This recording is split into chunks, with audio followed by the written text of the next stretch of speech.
ஒரு வழியா நாங்க 2 பேரும் பவானி அக்காவோட கிரகப்பிரவேசத்துக்கு வந்தாச்சு. இதுதான் ஆக்சுவலா அவங்களோட வீடு. இந்த வீடு கட்டுறதுக்கு அவங்க எவ்வளோ கஷ்டப்பட்டுருப்பாங்க அப்படின்றத நான் ஒரு 2, 3 மாசமா தான் அவங்க கூட இருந்திருக்கேன்.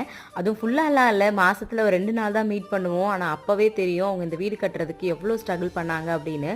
ஃபைனலி இந்த வீட்டை அப்படி பார்க்கும்போது நிஜமாவே எனக்கு என்னோட சொந்த அக்கா வீடு கட்டின மாதிரி அவ்வளோ ஹாப்பியா இருந்துச்சு. வரும்போது சொல்லிட்டு வந்தேன், அக்கா இதே மாதிரி நீங்க இன்னொரு வீடு கட்டணும் அப்படின்னு சொல்லிட்டு. வீடுமே பார்த்து பார்த்து ரொம்ப அழகா கட்டியிருந்தாங்க. சரி நம்ம வாங்கிட்டு போன கிஃப்ட்டை கொடுத்துடலாம் அப்படின்னு சொல்லிட்டு கிஃப்ட் ஓப்பன் பண்ண சொன்னேன். எனக்கு நிறைய கிஃப்ட் இருந்துச்சு. ஆனால் எனக்கு இது என்னமோ பர்சனலாக எனக்கு ரொம்ப பிடிச்சிருந்துச்சு. ஃபைனலாக அந்த அக்கா கிட்ட சொல்லி ஓப்பன் பண்ண சொன்னேன். அவங்களும் ரொம்ப ஹாப்பியாக ஓப்பன் பண்ணாங்க.